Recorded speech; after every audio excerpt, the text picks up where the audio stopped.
closures we've seen in the Chinese factories and some of the other issues that Tesla has had, right?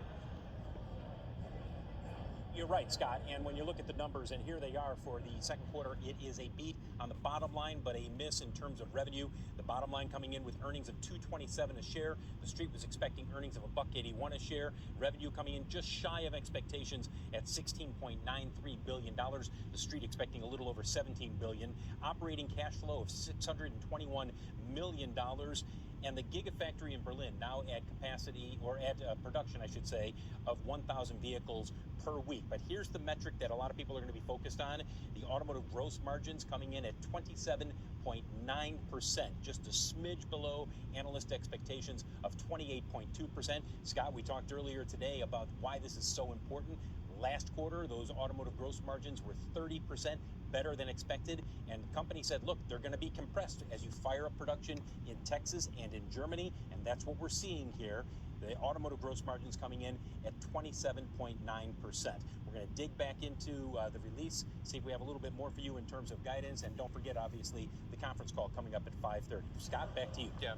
So we're waiting on that full year delivery number, which Wall Street is really hanging on. But this gross margin number, as you said, Phil, I had it at 33 in the first quarter. And here you go now down, let's call it 28, 27.9. So Phil's listening. He's going through this.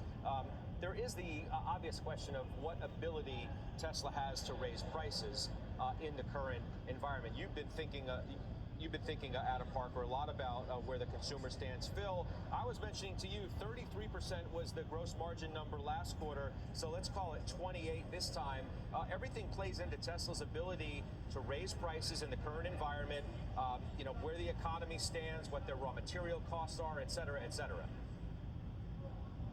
And Scott, my producer, Megan Reeder, going through the release right now, says the actual number X zero emission vehicle credits, which is important here, is 26.2%. So even further compression than what we initially thought here. So you're right, Scott. This is about a company that, as it has these margins, those margins are really, that's the difference maker between Tesla and the rest of the auto industry.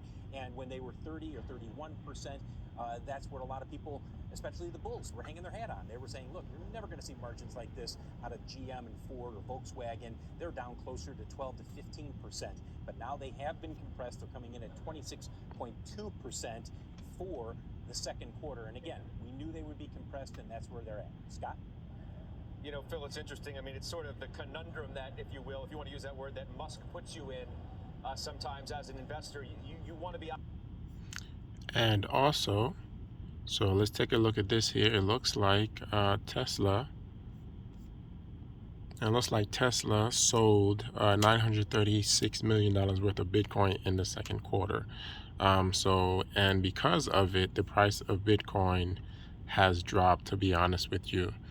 Just because Elon Musk sold 75% of the Bitcoin that he had, it does not mean that the price is going to continue to go down. But as we can see that it's approaching, Bitcoin is approaching its 50-day moving average. Tesla's supercharger network is currently at 35,000 global. And as you can see here, it's less than gas. And a charge of 15 minutes will give you up to 200 miles for your vehicle. So if you ask me, that's not bad at all. So that's especially with the price of gas going up. Electric cars are going to take over because it's good for the environment, it's good for our pockets, and